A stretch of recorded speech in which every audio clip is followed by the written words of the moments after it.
안녕하세요. 대업이 조선부터 방산 또 에너지 관련된 업종을 담당하는 멘토 황대근입니다. 오늘은 대한해운 함께 살펴보도록 하겠습니다. 지금 금일 시장의 분위기를 좀 살펴봤을 때 해운주가 그렇게 좋은 모습을 보여주고 있다라고는 할 수 없을 것 같습니다.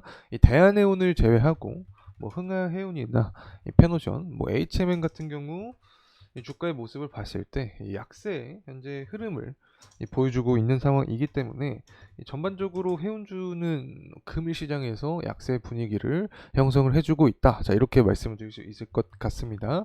자, 하지만 대한해운 같은 경우에는 금일 이 해운주의 이런 시장 분위기와는 반대로 이 주가가 상승해주는 그런 모습을 보여주고 있는 상황입니다.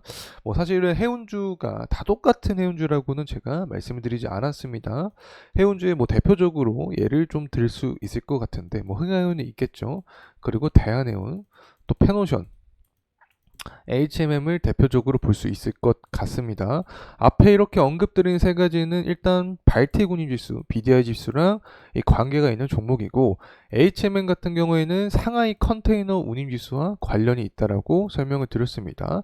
자, 그 중에서 이 흥하해운 같은 경우에는 전쟁에 대한 리스크가 부각이 될 때 가장 큰 변동성을 보여주는 종목이다. 자, 이렇게 말씀을 드렸고, 이 대한해운 같은 경우에는 이제 실적적인 부분에서 수급의 이점을 받을 수 있는 종목이라고 설명을 드렸습니다. 그래서 최근까지 이스라엘과 이란 전쟁이 진행이 되었죠. 다소 지금은 전쟁 리스크가 완화되는 모습인데 때문에 이 해운주 중에서도 실적을 기반으로 한 대한해운 쪽으로 수급의 이동이 발생이 되고 있는 상황이기 때문에 이렇게 시장 전반적인 분위기를 봤을 때 해운주가 하락하는 상황에서도 이 대한해운의 주가는 금일 2% 이상 이 상승세의 흐름을 보여주고 있는 상황이다. 자, 이렇게 말씀을 드릴 수 있습니다. 자, 어쨌든 이 부분은 결국에 밸류에이션적인 측면에 매력도가 있기 때문에 이렇게 시장에 이 해운주가 하락을 하고 있는 상황에서도 주가는 상승하고 있다. 자, 이렇게 표현할 수 있을 것 같습니다. 이 대한해운의 밸류적인 측면에는 금일 영상 막바지에 다시 한번 설명을 드릴 예정에 있으니까 구독과 좋아요 꼭 부탁드리고 금일 영상도 끝까지 시청해 주시면 감사하겠습니다. 자, 우선은 첫 번째로 발틱 운임지수 관련된 이야기를 진행을 하려고 합니다.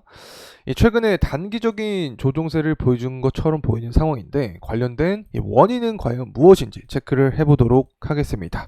자, 그리고 나서는 중국을 이야기를 할 수밖에 없습니다. 이 원자재와 또 어떠한 관계성을 갖고 있는지 체크해보고 마지막으로는 이 경기 회복세 그리고 물동량 증가, 운임비가 어떠한 연관 관계를 갖고 있는지까지 함께 알아보는 시간 갖도록 하겠습니다. 자, 금일 영상도 끝까지 시청해주시면 감사하겠습니다. 자, 우선은 발틱 운임지수부터 함께 좀 체크를 해보도록 하겠습니다. 최근에 한 10%가량 하락한 모습을 보여주고 있습니다.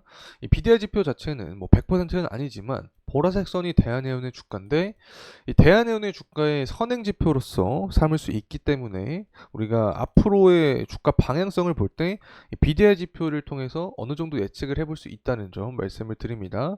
자, 어쨌든 최근에 이렇게 한 10%가량 BDI 지표가 이 하락을 하고 있는 상황인데 자, 이런 상황에서도 대한해운의 주가는 상승 탄력을 받고 있죠. 자, 이 부분은 결국에 밸류적인 측면에서 도움을 받고 있다. 자, 이렇게 해석을 할 수 있습니다. 어쨌든 더욱더 상승 탄력을 받을 수 있는 부분이 존재를 했었는데 BDI 지표가 하락을 했기 때문에 자, 이런 상승 모멘텀을 정확하게 다는 받지 못하는 상황이다. 자, 이렇게도 해석을 할 수 있겠죠.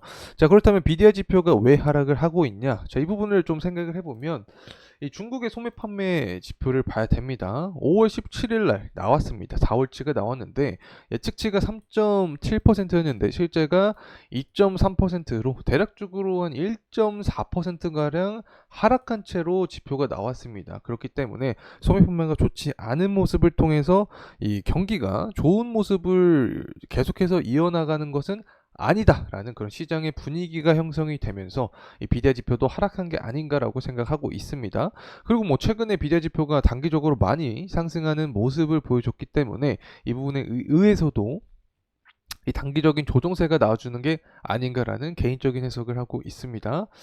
자, 그리고 나서 이제 우리가 살펴봐야 되는 게 과연 그러면 이 비디아 지표가 계속 하락할 것인가? 자, 이 부분을 체크를 해봐야 되는데 여기에 답은 이제 원자재에 있습니다.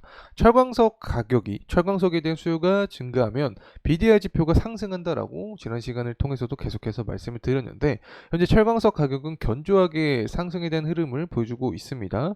특히 수요가 증가를 하니까 철광석 가격도 이 상승하는 모습을 보여준다. 자, 이렇게 해석을 할 수 있겠죠.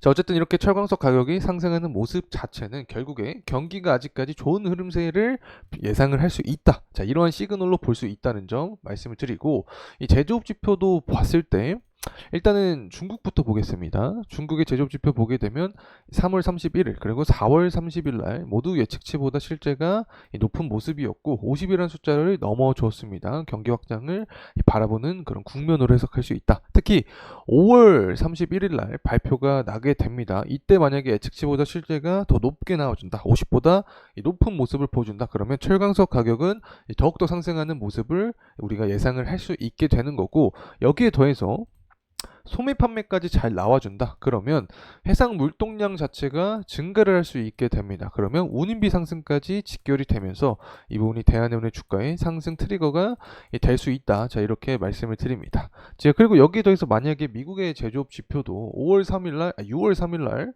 이 5월 수치가 잘 나와주게 된다라고 하면 더욱더 물동량 증가에 대한 트리거가 될 수 있겠죠. 결국에 이러한 부분이 대한해운의 주가의 상승 탄력을 얘기하는 모멘텀이 될 수 있다는 점 말씀을 드립니다. 자, 그리고 나서 이제 가격적인 측면 함께 살펴보도록 하겠습니다. 앞서서도 설명을 드렸지만 대한해운 같은 경우에는 4월 말부터 상승 탄력을 많이 받았습니다. 제가 영상을 통해서부터 계속 설명을 드렸는데 아마 이 4월 중반부터 말씀드렸던 걸로 기억을 합니다. 이 밸류에이션 측면에서 매력적인 기업이다. 그래서 해운 관련된 수급이 돌아올 때 이 실적 관련된 종목이 먼저 움직일 수 있는데 이 부분이 대한해운에 속한다. 자, 이렇게 말씀을 드렸었죠. 실적적인 부분을 보더라도 이 대한해운 같은 경우에는 23년을 기점으로 24년부터 26년까지 매출액과 영업이익이 모두 괜찮은 모습을 보여줍니다. 특히 24년 같은 경우 23년과 비교했을 때 매출과 영업이익이 굉장히 증가한 모습을 보여주고 있죠. 자, 그리고 EPS도 상승하는 흐름세를 예상을 할 수 있는 거고 BPS도 증가를 합니다. 기업의 주당 순 자산 가치도 증가를 하고 있는 상황인 거죠. 그래서 현재 이 차트의 흐름세와 비교를 했을 때 BPS가 5,500원 정도를 24년 전망치를 하고 있는데 거의 한 절반가량도 안 되는 주가의 흐름세를 보여주고 있습니다. BPS와 비교를 했을 때 때문에 EPS가 성장을 하고 BPS와 비교했을 때도 이 아랫 구간에 있는 상태이기 때문에 50% 아랫 구간에 있는 상태이기 때문에 밸류적인 매력도가 있는 그런 기업이다라고 해석을 할 수 있겠죠. 그래서 주봉으로 크게 한번 살펴보도록 하겠습니다. 현재 구간은 이제 120선 구간에서 지지를 받아주는 그런 흐름세를 예상을 해볼 수 있는 그런 그림이다라고 표현할 수 있는데 그만큼 아랫꼬리가 좀 형성이 되어 있는 상태입니다. 투자 심리가 반영이 되어 있는 구간이기 때문에 120선 구간에서 지지를 좀 강하게 받아주면서 이 재차 상승 탄력을 받아주는 모습이 베스트 시나리오가 되지 않을까 생각을 합니다. 자, 그리고 이러한 주가 상승 모멘텀에는 결국에 운임비가 상승을 해야지 대한해운의 주가도 상승할 수 있게 되는 건데 운임비 같은 경우에는 앞서서 말씀드렸던 정상적인 범위가 있습니다. 이 경기 회복세 보여주고 물동량이 증가하면 자연스럽게 증가하는 운임비의 증가. 또 하나는 이 전쟁 리스크죠. 바로 이란 밑에 호르무즈 해협이 있기 때문에 전쟁 리스크가 부각이 되면 호르무즈 해협을 봉쇄하겠다라는 이슈가 부각이 되면 운임비가 또 상승할 수 있습니다. 이 부분은 7월 8월 미국의 11월 대선 전에 전당대회가 있는데 이 전당대회에 앞서서 전쟁 리스크가 강하게 부각이 될 수 있다. 그렇게 되면 대한해운의 주가도 상승 탄력을 받을 수 있다는 점 말씀을 드립니다. 자, 이상으로 대한해운에 대한 영상 마무리하도록 하겠습니다. 금일 시간이 도움이 되셨다면 구독과 좋아요 부탁드리겠습니다. 감사합니다.